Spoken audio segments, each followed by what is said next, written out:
And Republican Comptroller candidate Joseph Hernandez joins us here. Great to have you in studio. Thanks so much. Thank you for having me. You're off the big convention, officially being named the endorsed candidate here. Tell us a little bit about yourself and why you're interested in this position. Yeah, no, thank you for the opportunity. Look, I jumped into this race. I'm a businessman. I'm a private sector individual, but I've been seeing what's happening in the politics of New York, and the trajectory of the state is very scary. I come from a communist society, and I'm concerned with this trajectory, and I decided to throw my hat in the ring and see what I could do to help this great society that gave me everything and so much of what I own. I was talking with our 7 News political analyst Bob McCarthy a few minutes ago. The last GOP comptroller in the state of New York was actually a Western New Yorker, Ed Regan. It's been since the early 90s since a Republican has been in that position. We'll talk about politically the uphill battle that you might face, but just how different do you think New York's finances would be had it not been more than 30 years since someone in your party had that role? Well, I think if you look over the last 19 years or so, the finances of the state have really deteriorated.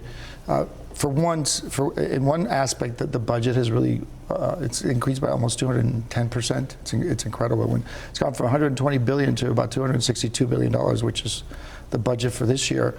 That alone is scary. You have also the outflux of taxpayers that is occurring in the state because of our poor policies.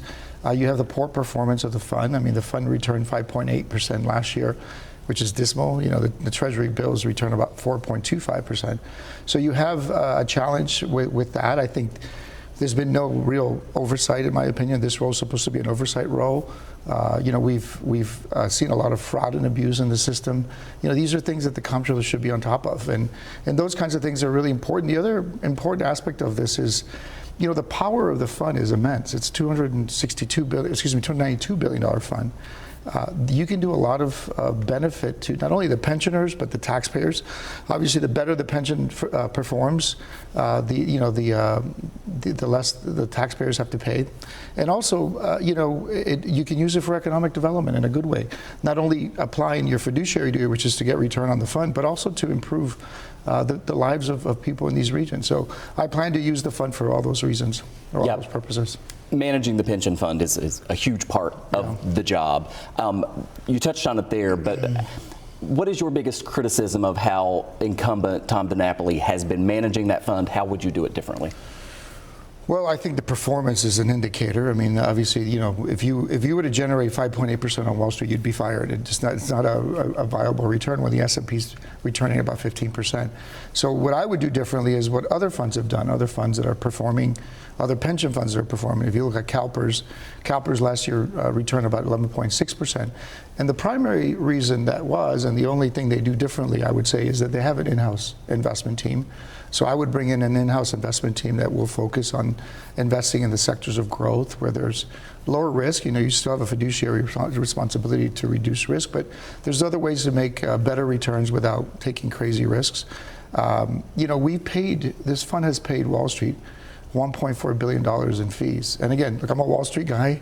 I'm sure they appreciate the fees, but not with those levels of return. So I think by bringing the investments in-house, focusing on things where there's big returns, like venture, private credit, you know, infrastructure, these are areas where all the funds are investing in. The risk is manageable there, and the returns are significant, and that's what I would do differently. What would you say to someone who says, when you're talking about, you know, the pension fund of the state of New York and how important it is, that you shouldn't be too risky with it? Well, I think you know, you have a fiduciary duty, again, to make sure that you get the best internal rate of return. I think you can take educated, adjusted risks. And in business, one of the first things you learn is this thing called portfolio theory. Portfolio theory allows you to adjust those risks in a way that it's minimized, but you still get the highest possible return. Look, the S&P returned 15%. We should be maybe not at 15%, but at least 10%. Our peer funds that use this strategy are all yielding 11 and 12%, and we should be in that category. And by the way, every percentage point you get, it means $3 billion back to the coffers. That's $3 billion that you don't have to ask your taxpayers to make up. That's $3 billion of more security for people that have given their life to the state that depend on this for retirement. So it's an important task. It's an important role. I plan to run this very professionally. I plan to hire the best investors on Wall Street to make sure that we get good returns for our pensioners. They deserve this. Our taxpayers deserve this. They gave their life to the state. We should be fighting harder. Your opponent, Democrat Tom DiNapoli, has been in office since 2007. Although, if we look at a Siena poll that just came out recently, he has a 21% favorability rating among New Yorkers, 13% unfavorability, but 66% either don't know who Tom DiNapoli is or have no opinion of him. Right. It's such an important job. It's a statewide position, yet most New Yorkers have no idea who the comptroller is. Yeah. Why take this job with that in mind? Well, it's a very important role. I mean, look, this role is, the reason it's a separate elected office only highlights the importance of the role. I mean, it's supposed to be the watchdog, a third-party watchdog, apolitical in a lot of ways. I mean, this is supposed to be an apolitical decision-making role where you have, again, this fiduciary duty. I keep using that terminology because it's really important. You have this duty to protect the taxpayers. That is your number one responsibility. And I think, unfortunately, for the last 19 years, Tom has been really a rubber stamp to Albany and the governor. That's unfortunate. That's not supposed to be the role. The role is supposed to, you're supposed to say no sometimes. You're supposed to say that is not the right way to spend our taxpayer dollars. That's not the right way to allocate it. There's probably fraud and abuse there. Let's investigate that. That has not been what Tom has done, and I will do exactly that. I will be a watchdog. Unfortunately, Tom has been a lapdog for Albany. There hasn't been a Republican elected to statewide position in the state of New York since Governor Pataki. It's been basically a full generation. This also seems to be a year in which there are a lot of headwinds toward the Republican Party writ large. What is the strategy to win?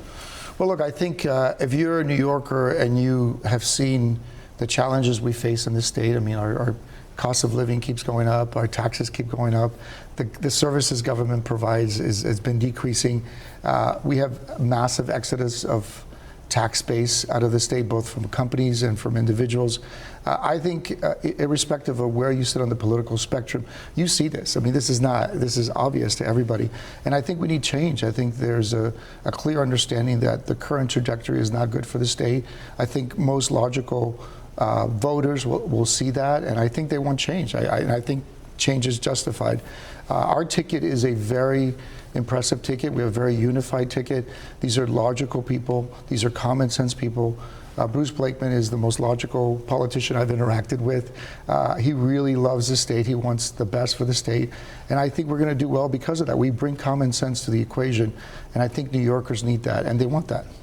Finally, should you win this November, what changes in the office day one?